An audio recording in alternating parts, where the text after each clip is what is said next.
கிட்டத்தட்ட ஒரு 5 மாவட்டத்துக்கு பிரச்சாரத்துக்கு போனோம். இந்த மாதிரி எதுவுமே நடக்கல. ஆனால் கரூரில் மட்டும் ஏன் எப்படி நடக்குது, எப்படி நடக்குது? மக்களுக்கு எல்லா உண்மையும் தெரியும். மக்கள் எல்லாத்தையும் பார்த்துக்கிட்டு இருக்கிறாங்க. கரூரை சேர்ந்த அந்த மக்கள் அந்த உண்மையெல்லாம் வெளியில் சொல்லும்போது எனக்கு கடவுளே நேரில் வந்து இறங்கி அந்த உண்மைகள்லாம் சொல்கிற மாதிரி எனக்கு தோணுச்சு. சீக்கிரமே எல்லா உண்மைகளும் வெளியில் வரும்.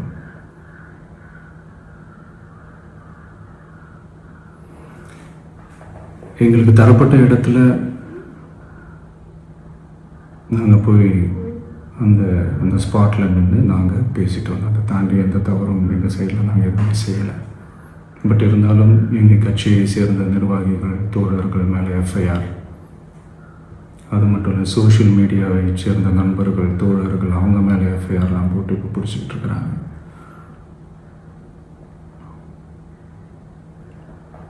சிஎம் சார்,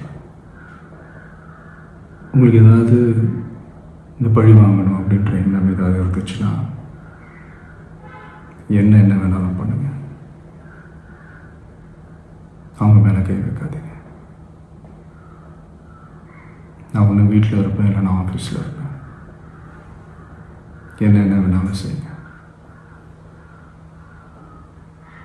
நண்பர்களே, தோழர்களே,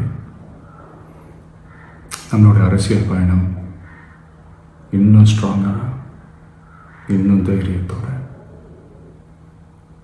கண்டினியூ ஆகும்.